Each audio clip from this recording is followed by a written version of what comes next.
কি হলো বেবি, তুমি কান্না করছো কেন? তুমি আমার সাথে এমনটা করলে, এরকম একটা বাজে কাজ আমার সাথে করতে পারলে? আমি তোমাকে ভালো ভেবেছিলাম। বেবি, তুমি কিসের কথা বলছো? সবটাই বুঝতে পারছো। আর রাতে তুমি ইচ্ছে করে আমাকে ওরকম একটা পরিস্থিতির মধ্যে ফেলে আমার সাথে এরকম একটা কাজ করেছো, তাই না? কেন করলে এরকমটা আমার সাথে? কি অন্যায় করেছিলাম আমি? রাতে ইচ্ছামতো রাফিন নিশির সাথে শারীরিক সম্পর্ক করেছে, যেটা প্রথমে অনিচ্ছাকৃত হলেও পরে নিশির সাথে সম্মতি ছিল। ওদের শরীরের এমন কিছু দাগ রয়ে গেছে যেটাতে বোঝা যাচ্ছে কাল রাতে ওদের মাঝে শারীরিক সম্পর্ক হয়েছে। এখন এসব নিশির কাছে বিষের মতো মনে হলেও কিন্তু রাতে ওর কোনো সেন্স ছিল না। উত্তেজনার ঘোরে রাফিনের কাছে নিজেকে হারিয়ে ফেলতে চেয়েছিল। এখনও রাফিন ওর পাশে শুয়ে আছে। কথাগুলো ভাবলেই ওর গায়ে কাঁটা দিয়ে উঠছে।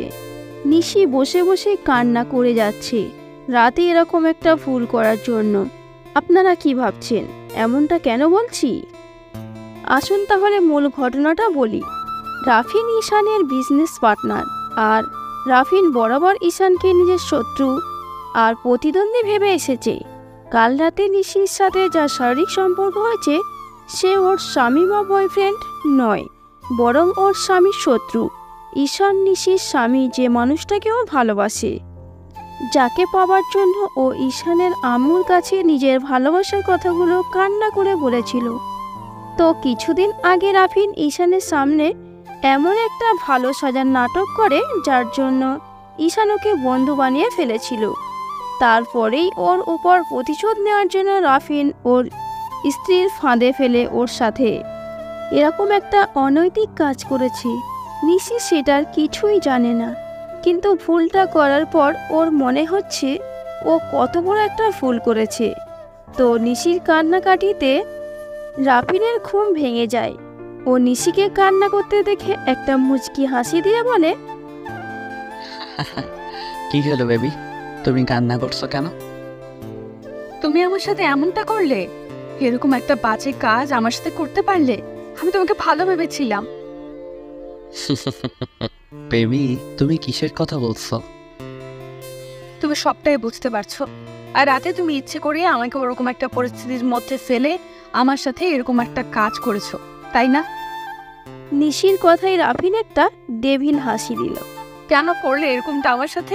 কি অন্যায় করেছিলাম আমি? তুই কোনো অন্যায় করিসনি, অন্যায় করেছে তোর স্বামী। সবার সামনে ও আমার গায়ে হাত দিয়েছিল, সেটারই প্রতিশোধ নিলাম। অনেক চেষ্টা করেছি, কিন্তু তোর স্বামী কিছুই করতে পারিনি। তাই তোর সাথে যে মজাটা নিয়েছি তার জন্য তোর স্বামীকে সারা জীবন সবার কাছে পস্তাতে হবে। তোমার কখনো ভালো হবে না। তুমি আমার সাথে এরকম একটা কাজ করলে না, এর জন্য তোমাকে সারা জীবন পস্তাতে হবে। আমি ঈশানকে সবটা বলবো। সব শোনার পর দেখো ও তোমার কি হাল করে। নিজেকে সমাজের মানুষের কথার হাত থেকে কিভাবে বাঁচাবে সেটা চিন্তা করো, তারপর না হয় আমার কথা ভেবো। এরপর সবাই তোমাকে ধর্ষিতা বলবে, কি করবে তুমি তখন?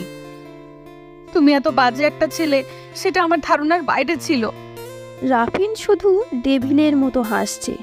নিশি আর সেখানে দেরি করলো না, বাসায় চলে আসলো। সারা রাত ও বাসায় ছিল না। তো বাসায় ঢুকতেই ওর শাশুড়ি ওকে জিজ্ঞেস করলো, কোথায় ছিলে? কিন্তু নিজের এরকম একটা অপকর্মের কথা নিশি কী করে বলবে, তাই কিছু বলতে পারলো না। রুমে গিয়ে ওয়াশরুমে ঢুকে তারপর শাওয়ারটা ছেড়ে দিয়ে চিৎকার করে কান্না করতে লাগলো। নিজের ভুলের জন্য এখন নিশির নিজেকে খুব অপরাধী মনে হচ্ছে। তো এক সপ্তাহ পরে ঈশান বিজনেসের কাজ শেষ করে তারপর বাসায় ফিরবে।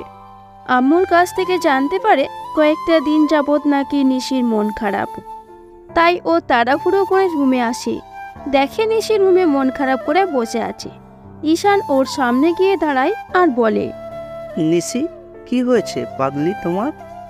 ঈশানের কথাতে নিশি ওর দিকে তাকায়, তারপর উঠে এসে ওকে খুব শক্ত করে জড়িয়ে ধরে আর কান্না করে দেয়। এই পাগলি, কি হয়েছে, কান্না করছো কেন? তুমি আমাকে রেখে কেন গিয়েছিলে বলো?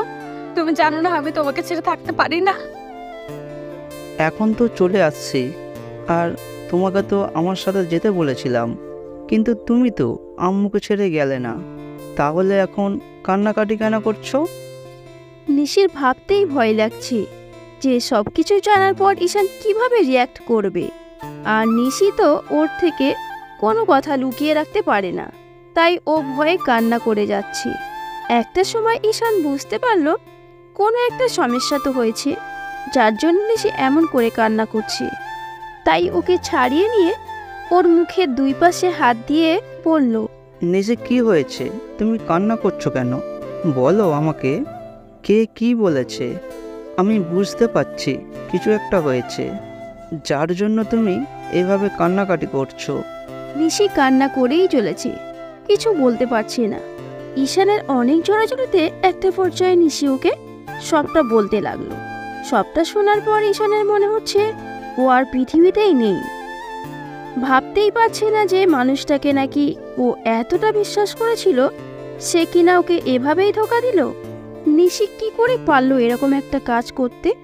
ঈশান সেটা ভাবতেই পারছে না। ঈশান এক ঝটকায় নিশিকে সরিয়ে নিল আর বলতে লাগলো, তুমি কি করে পারলে এমন একটা কাজ করতে? তোমার কি একবারও বিবেকে বাঁধলো না?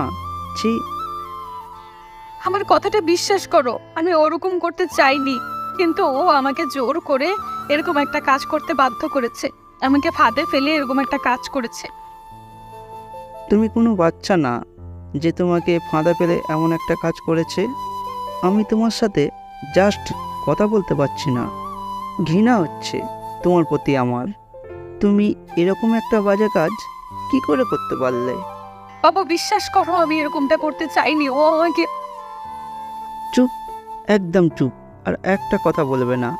এর জন্য ওকে শাস্তি পেতেই হবে। আর তোমাকে আমি যে কি করব সেটা ভাবতেই পারছো না।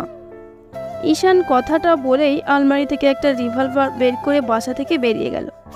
নিশি বারবার ওকে পেছন থেকে ডাকলো, কিন্তু ঈশান ওর কোনো কথাই শুনল না। তো 1 ঘন্টা পর খবর এলো ঈশানকে থানায় ধরে নেওয়া হয়েছে। নিশি দৌড়ে থানায় গেল, গিয়ে শুনতে পেল ঈশান রাফিনকে মেরে ফেলেছে। আসলে ঈশান সব জানার পর আর নিজেকে কন্ট্রোল করতে পারেনি, আর রাফিনও ওকে মারার চেষ্টা করেছিল। তাই ঈশান উপায় না পেয়ে আত্মরক্ষা করতে গিয়ে ওকে মেরে দিয়েছে। নিশি ঈশানের সাথে কথা বলার চেষ্টা করছে, কিন্তু ও কোনো কথা বলছে না। ঈশান ভাবতেই পারছে না যাকে কিনা এতটা বিশ্বাস করে তার সাথে বিয়ের বন্ধনে আবদ্ধ হয়েছিল, আর সেই মেয়েটা কিনা এরকম একটা বাজে কাজ করেছে। ঈশানের মনে হচ্ছে এর থেকে ওকে মরে গেলে ভালো হতো, অন্তত এরকম একটা বাজে পরিস্থিতির মুখে পড়তে হতো না।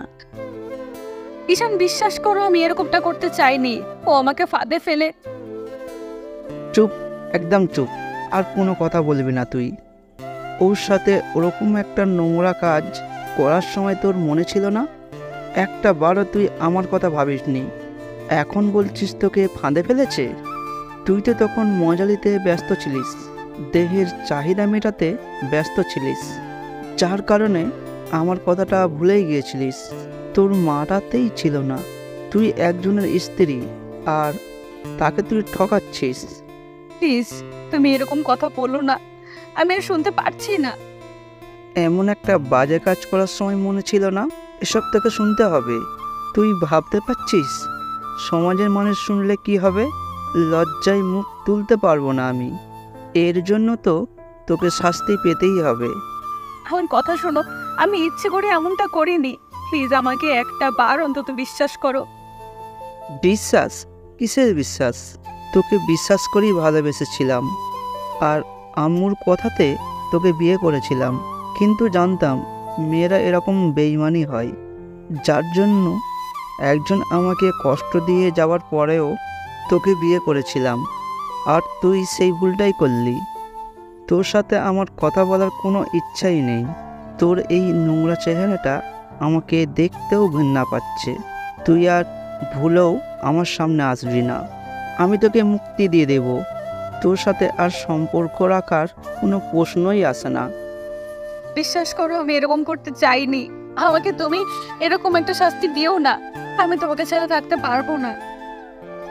তোর এই নোংরা শরীরটা আমার বয়ে বেড়ানোর কোনো ইচ্ছাই আমার নেই।